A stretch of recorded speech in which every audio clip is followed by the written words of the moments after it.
సమీక్ష నిర్వహించారు. మే 2న ప్రధాని మోదీ పర్యటన నేపథ్యంలో ఏర్పాట్లపై సమీక్షించారు. ఈ సమావేశంలో హోంమంత్రి అనిత, మంత్రులు వాసంశెట్టి సుభాష్, బీసీ జనార్దన్, పలు జిల్లాలకు చెందిన ఎమ్మెల్యేలు పాల్గొన్నారు.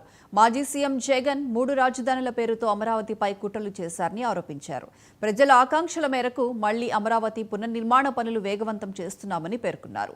ప్రజా రాజధాని నిర్మాణానికి మోదీ శ్రీకారం చుట్టబోతున్నారని, ప్రజలంతా నలుమూలల నుంచి తరలి రావాలని పిలుపునిచ్చారు మంత్రి కొల్లు రవీంద్ర.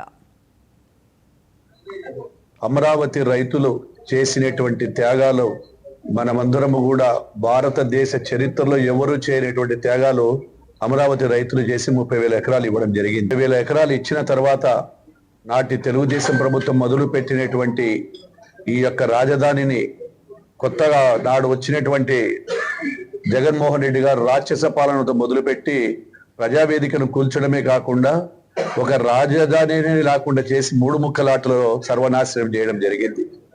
దాని తర్వాత అమరావతి రైతులు వారి ఘోష అంతా కూడా భగవంతుడు ఎన్నో రోజులు వాళ్ళు కష్టపడి తిరిగిన తర్వాత కూడా కరుణించలేదు.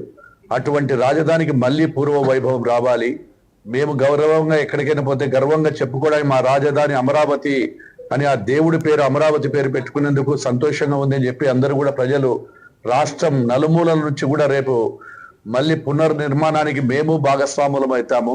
మేము మీరు వచ్చేటువంటి ఆ మీటింగ్లో కానీ అక్కడ జరిగేటువంటి కార్యక్రమంలో పొలం కావాలని చెప్పి రాయలసీమ నుంచి కూడా పెద్ద ఎత్తున తరలి వస్తా ఉన్నారు. లాస్ట్ 10 months లో నుంచి కూడా ఎన్డీఏ గవర్నమెంట్ ఇక్కడికి వచ్చిన తర్వాత, ఎన్డీఏ గవర్నమెంట్ అధికారంలోకి వచ్చిన తర్వాత రాష్ట్ర నలుమూల నుంచి కూడా అభివృద్ధి కార్యక్రమాలు, సంక్షేమ కార్యక్రమాలు పెద్ద ఎత్తున చేయడం కూడా జరుగుతుంది. మనం ఎప్పటి నుంచో మనందరికి కళ, ఆంధ్రప్రదేశ్ విభజన జరిగిన తర్వాత ఒక రాజధాని అన్నది ఆంధ్రప్రదేశ్ ప్రజల తాలూకా కళ. 2014 నుంచి 19 వరకు కూడా మనం అధికారంలో ఉండేటప్పుడు, తెలుగుదేశం పార్టీ అధికారంలో ఉండేటప్పుడు అమరావతి రాజధానిగా చేసుకునే పలు కార్యక్రమాలు కూడా అప్పుడు శ్రీకారం చుట్టుకున్నాం. ఆ రోజు కూడా శంకుస్థాపనకి గౌరవ నరేంద్ర మోడీ గారు ఇక్కడికి రావడం కూడా జరిగింది. అయితే లాస్ట్ 5 సంవత్సరాలు రాకేష్ పరిపాలనలోని అమరావతి రాజధానిగా తీసి 3 రాజధానుల వ్యవహారం మన తెరపైకి తీసుకొచ్చి చాలా మంది ప్రజల తాలూకా మనోభావాలు దెబ్బతీయడం జరిగింది. దీనిలో భాగంగా చాలా మందికి తెలుసు, ఎందుకంటే త్యాగాలు కూడా ఒకసారి గుర్తు చేయాలని మళ్ళీ ఒకసారి మీతో అందరితో మాట్లాడుతున్నాను. అమరావతి రాజధానిగా కొనసాగించాలని మహిళా రైతులు కూడా రోడ్డు మీదకి వచ్చి చాలా అవస్థలు పడ్డారు, చాలా అవమానాలు పడ్డారు. సోషల్ మీడియాలో కూడా చాలా మాటలు పడ్డారు.